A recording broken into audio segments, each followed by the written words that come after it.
칩이 삽입되고 이걸 통해서 감시한다. 접종하면 소로 변할 거다.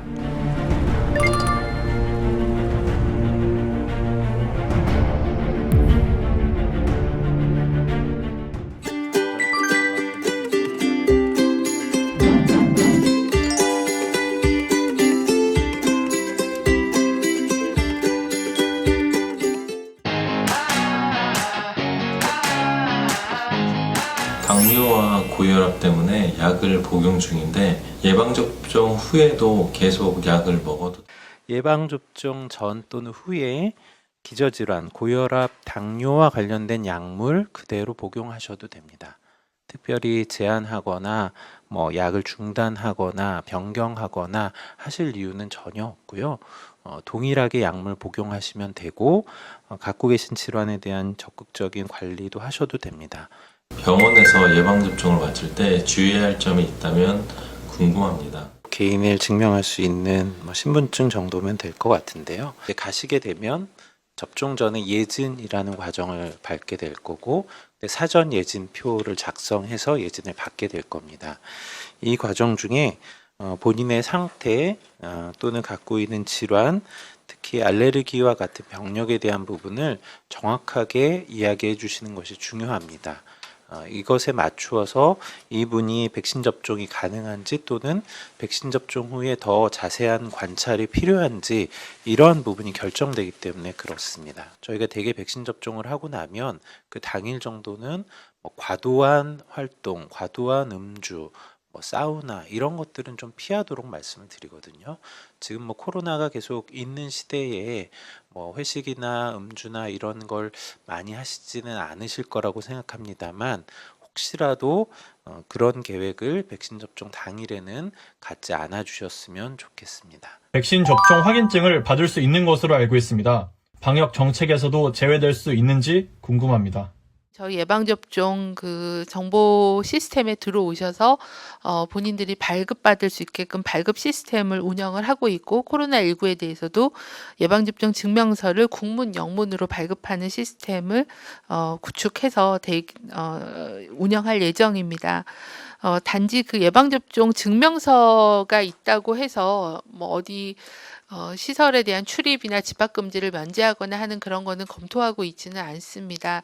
다만 예방접종을 맞으신 분이 밀접 접촉자가 되거나 노출이 됐을 때 자가격리를 면제하고 검사나 능동감시로 할지 또 해외 입국자들이 예방접종 증명서를 가지고 올 경우에 자가격리 기간을 조정할지 또 지금 요양시설이나 요양병원의 종사자들은 일주일에 한 번 내지 두 번 주기적인 선제 검사를 받고 계십니다. 근데 접종한 이후에 이런 검사에 대한 주기나 이런 것들을 변경할지 하는 부분들은 방역 지침을 변경하는 것을 현재 검토하고 있고 전문가들의 그런 협의와 검토를 거쳐서 접종자에 대한 어떤 자가격리에 대한 그런 지침들은 보완할 계획을 가지고 있습니다. 인체에 칩이 삽입되고 이러한 주장에 대해서 정부의 생각은 어떤지 궁금합니다.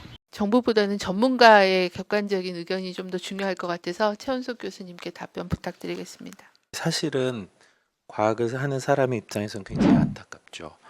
칩이 삽입되고 이걸 통해서 감시한다. 제가 알고 있는 과학적 상식으로는 가능한 수준이 아닐 것 같고요. 저희가 이미 알고 있는 것처럼 대부분의 백신이나 다른 약물에 의해서도 대개 10만 명에서 100만 명당 1명 정도의 발생률을 갖게 되고 적절한 대처로 대부분 크게 문제가 되지 않고 호전이 될 수 있습니다. 그러니까 이제 이런 게 백신 접종을 피하려고 하는 두려워하는 근거가 되지 않았으면 하는 생각이 드는데요. 사실은 역사적으로 보면 백신에 대한 잘못된 정보가 유통이 되면서 문제가 되었던 일들이 참 많이 있습니다. 처음에 제너가 천연두 백신을 만들어서 접종할 때 이게 소에서 유래한 병균을 갖고 만든 거니까 접종하면 소로 변할 거다라는 잘못된 정보가 유통이 된 거죠. 아프리카 일부 지역에서는 백신이 서구가 그 사람들을 지배하기 위해서 만든 약물이어서 그걸 접종하게 되면 우리가 지배를 받을 거다라고 생각하고 백신 접종을 거부하는 경우가 있었고 그래서 무료로 공급된 백신임에도 맞지를 않고 우리나라에서는 지금 볼 수 없는 소아마비, 디프테리아 이런 게 발생하는 경우들도 저희가 이미 보고 있습니다. 잘못된 정보가 이렇게 유통되는 것이 갖고 오는 폐해가 큽니다. 저는 이런 잘못된 정보에 현혹이 되어서 잘못된 판단을 하지를 않으셨으면 하는 간절한 바람이 있습니다. 접종률을 높이기 위한 계획이 따로 있는지 질문을 주셨습니다. 그런 혜택을 주는 거는 현재로서는 적절하지 않다라고 생각을 합니다. 예방접종이 진행되는 속도도 있겠지만 예방접종을 맞지 못하는 뭐 임신부래거나 소아청소년 같은 경우에게서는 또 차별이 될 수가 있고 또 예방접종에 동의하지 않으신 분들에 대해서도 차별이 될 수 있어서 그러한 그 혜택을 제공하는 거는 검토하고는 있지는 않습니다.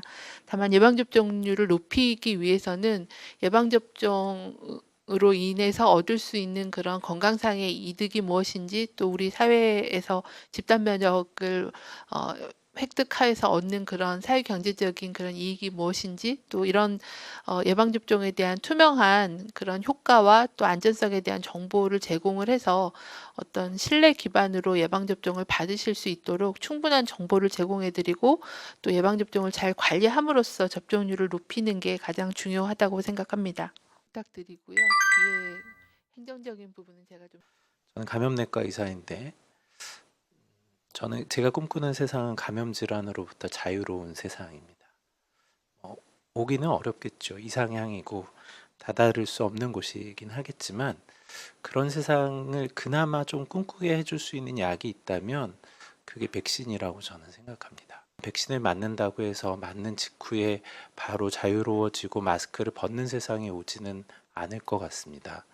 그렇지만 우리가 충분한 수준의 백신 접종이 되면 적어도 코로나19 이 바이러스가 없어지는 세상은 아니지만 무시하면서 살 수 있는 세상은 올 수 있을 거라고 기대합니다. 국민들께 축하의 말씀을 드리고 싶습니다.